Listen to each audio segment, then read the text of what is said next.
muito natural para eles essa questão do peso, de me pedir para voltar ao peso antes da gravidez.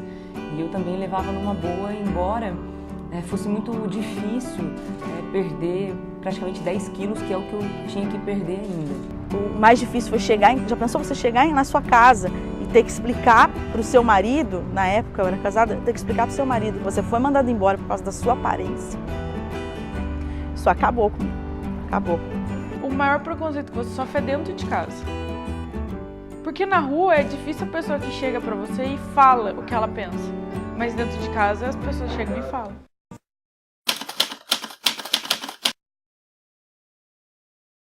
Mas assim, foram 16 anos de trabalho, passei por todas as áreas praticamente, né? Fiz produção, fiz reportagem, fui para apresentação do telejornal. A minha função, até eu ter a Antonella, minha filha, eu era editora e apresentadora do jornal Vanguarda, que era o jornal da noite, aquele jornal entre as novelas. Depois que durante a gravidez, eu engordei muito, né? Engordei mais de 20 quilos durante a gravidez. E depois que eu tive a Antonella, eu retornei para a emissora, passando o período aí de licença maternidade. No final, mais ou menos de novembro, final de novembro, foi quando eu retornei para a emissora, apresentei jornal 2, 3 dias e já foi um pedido da direção da emissora que eu emagrecesse, que eu ia ficar um tempinho fora do ar. E para eu emagrecer, se eu encarei isso naturalmente, né, e embora seja constrangedor um pouco, eu levei numa boa, justamente porque eu estava vivendo um momento muito bem, um momento muito bom, muito feliz. Tudo começou ao que eu me formei em jornalismo. Eu recebi o convite não, daí a gente vai atrás para correr atrás de emprego, que nunca é fácil em nenhuma área, e eu fiquei sabendo, isso foi em 2008, então já faz mais de 10 anos, foi quando começou esse boom de transmissão ao vivo pela internet, então apareceu uma TV pela internet, e eu fui procurar emprego, consegui, passei no processo seletivo, consegui, fiquei muito feliz, e já pensando nisso, que por conta de ser gorda, eu pudesse ter alguma barreira, né? Só que eu fiquei muito feliz que eles me contrataram. Falei, então essa empresa é maravilhosa, então os chefes não têm problema com isso, eles analisaram o currículo, a entrevista e não foi... isso não foi uma barreira. Quando eu comecei a fazer tatuagem, eu sempre fiz escondida até para poder arrumar emprego. Eu não fazia no braço, eu fazia na perna e só. Só que daí eu não quis ficar me escondendo, porque é uma coisa que eu gosto, eu não ia ficar me barrando por outras pessoas. Então eu comecei a fazer. Então toda entrevista, até principalmente agora, que né, eu tenho tatuagem no corpo todo. Então agora é mais difícil, a pessoa te olha, ela vê seu currículo, ela gosta. Ela olha pra tua cara, ela já, putz, tem tatuagem, tem piercing. Então ela já fica com o pé atrás, assim, ela já não te aceita, ela pode até ter gostado do seu perfil, você se encaixa às vezes na vaga, porém ela não te quer. Mas o objetivo da empresa, e que eles deixaram bem claro para mim, foi para que eu emagrecesse para voltar para a bancada do jornal, né? E isso aconteceu, eu emagreci bastante, no ano de 2017, mais ou menos em julho, eu voltei para a bancada, fiquei até março de 2018. E depois disso, o peso foi voltando um pouquinho e aí eu fui tirada da bancada de novo. E olha, perde peso de novo para de repente você voltar. Aí fiquei um tempo nos bastidores, saí em agosto, setembro, me chamaram, me pediram de novo para voltar. E aí saí de férias, quando voltei de férias, olha, está de novo na redação, não vai pra rua e nem pro estúdio, porque ainda tá acima do peso. Então, esse vai e volta, assim, foi muito claro, né? Vai pro vídeo, isso tá claro, as pessoas assistem jornal, muita gente na rua me perguntava, né, onde é que eu tava, porque eu não tava fazendo jornal. Eu sempre fui muito transparente e clara com as pessoas, porque, de fato, se o problema era o peso, eu falava para as pessoas, olha, eu tô um pouco acima do peso, vou perder, já eu volto. Então, isso eu sempre... encarei muito naturalmente, falava para as pessoas, isso não é segredo lá dentro, todo mundo sabe, todos os funcionários sabem, né? Isso sempre, se você perguntar, sempre foi colocado dessa maneira, né? Que tinha que perder peso e todo mundo sabe. Eu e mais uma colega também, desde no final de 2017 também, a gente brinca entre a gente, né, de ir para a geladeira, né? Mas depois começou muito sutil, sabe? Começou com uma piadinha aqui, outra ali, era na hora de um café, não vai comer essa coxinha, Angélica. Passava alguém, nossa, você fica muito bem no vídeo, é muito bonita, fala bem, só que por que você não emagrece um pouquinho? Por que você não emagrece?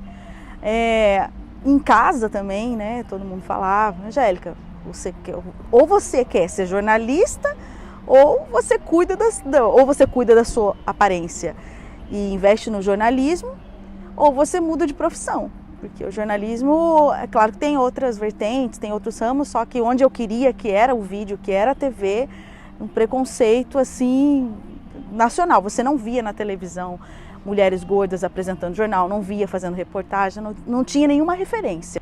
Até que o chefe chegou diretamente e falou, Angélica, você precisa emagrecer. A gente está tendo dificuldade com o patrocinador, por exemplo, em pegar uma academia para patrocinar a matéria, em pegar uma loja de esportes, sendo que tem uma apresentadora gorda.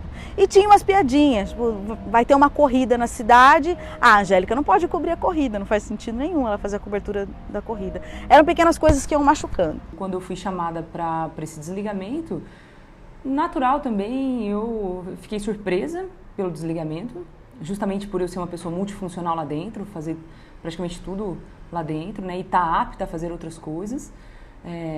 Então, realmente eu fiquei surpresa nesse sentido, mas também encarei numa boa. E um belo dia chegaram para ele e falaram assim, olha, hoje é ela que vai apresentar, uma menina dentro dos padrões.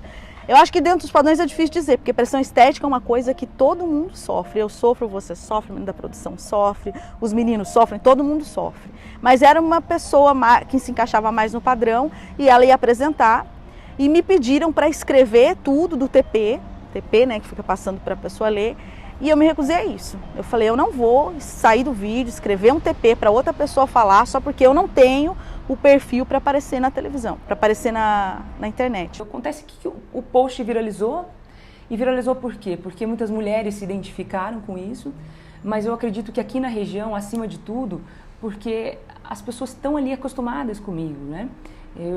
Ao longo desses anos, eu construí uma imagem de credibilidade, de admiração, de respeito, né? Então, acredito que as pessoas falaram, poxa, para mim não tinha problema a Michele assim, gordinha, acima do peso, ali apresentando o jornal. Então acho que elas se solidarizaram, mas assim, e aí acho que foi viralizando, um outro foi compartilhando, quando eu de fato foi um post que eu fiz assim de madrugada, porque eu tinha tido um dia corrido, acabei não dormindo, aí tirei um cochilo de manhã, quando eu acordei, assim, milhares de ligações, eu não dava mais conta de WhatsApp, Facebook, de Instagram, nada, perdi o controle porque viralizou de uma maneira muito intensa, né?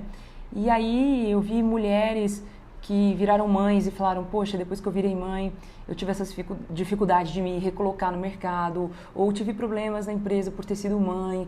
Aí vi mulheres que se identificaram com a questão da aparência, né, de manter um padrão, de estar sempre magra, de estar sempre, né, no padrão estético que normalmente a própria sociedade exige, né, enfim.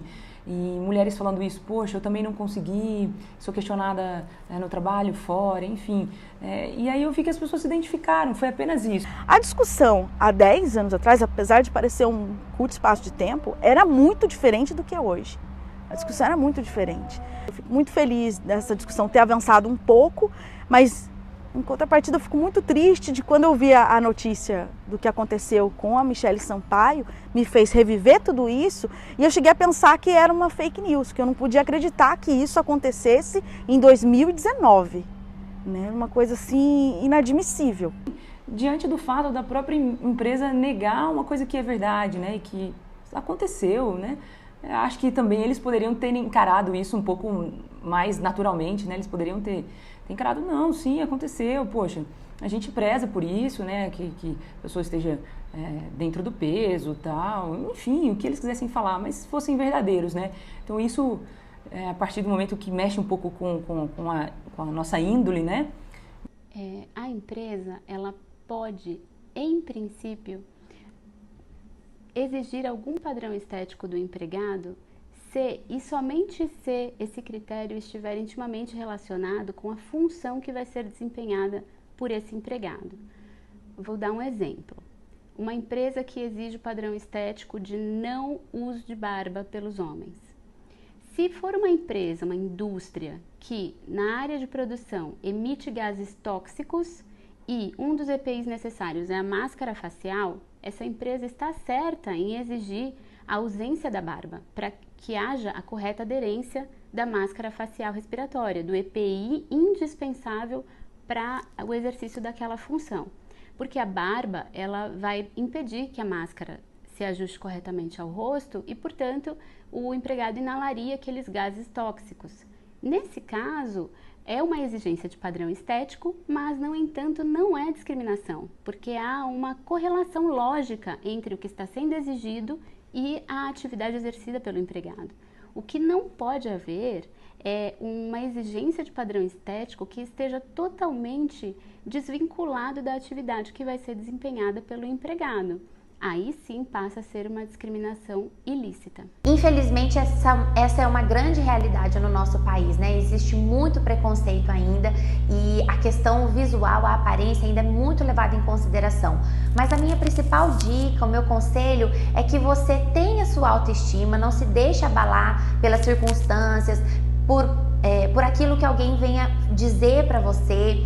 E quando você se sentir no momento adequado e que você quiser se cuidar para você e não para os outros, não para mostrar nada para ninguém, que você procure um profissional especialista, capacitado e que vai saber te orientar de forma a conseguir um bom resultado, sem exageros, sem ultrapassar o limite da naturalidade, que é muito importante, mas para que você ganhe autoestima, saúde, estética, beleza e bem-estar de uma forma principalmente saudável. Antes de olhar a nossa aparência, a nossa estética, para não se esquecer de que ali tem uma pessoa que estudou muito, uma pessoa que tem uma história de vida, tem uma pessoa que tem um coração, que aquilo que você disser pode magoar, pode causar dor, como eu sinto até hoje, só de lembrar, que pode ferir uma pessoa e ter sequelas irreversíveis. E para as meninas, eu queria dizer para não desistir, para a gente se unir, porque eu acho que as mulheres ainda falam muito das outras, as que mais comentavam para mim que eu estava gorda eram mulheres também. Angélica, mas você precisa se cuidar e tal, para a gente se unir mais, para parar com isso. Eu acho que como startou uma discussão que não era falada, né? Eu acho que é muito positivo, sim, porque a gente traz para o cenário aí corporativo uma discussão que talvez se falasse muito pouco, né? E quem sabe agora as próprias empresas vão olhar um pouco mais atenção a essa questão da diversidade. Eu trabalho em empresas, dentro de outras empresas, no sentido desses treinamentos que eu falei para você.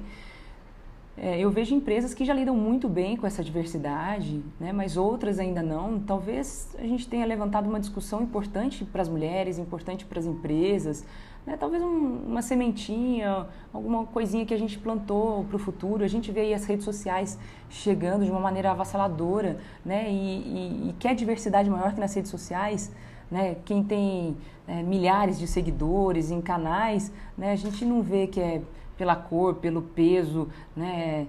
Se é paulistano, se é do sul, se é nordestino, não tem, né? Então acho que as redes sociais vieram aí para quebrar esses padrões. Então acho que a tendência é só melhorar. Talvez essa discussão seja só uma sementinha aqui na região que a gente plantou fora e tomara que as mulheres conquistem aí o seu espaço pela sua capacidade, né, pelo que podem fazer, não pelo seu peso, pela sua aparência.